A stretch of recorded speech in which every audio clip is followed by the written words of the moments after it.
Viral हो पूरा market में। सुन बोल इज्जतदार घर के पापा दीदा कैले है शादी करके। अरे खेते से चोली रे भगवान के कौआ, खेते से चोली रे भगवान के कौआ।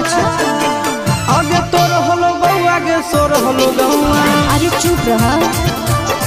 आगे तोर होलो बउआ, आगे सोर होलो गौआ।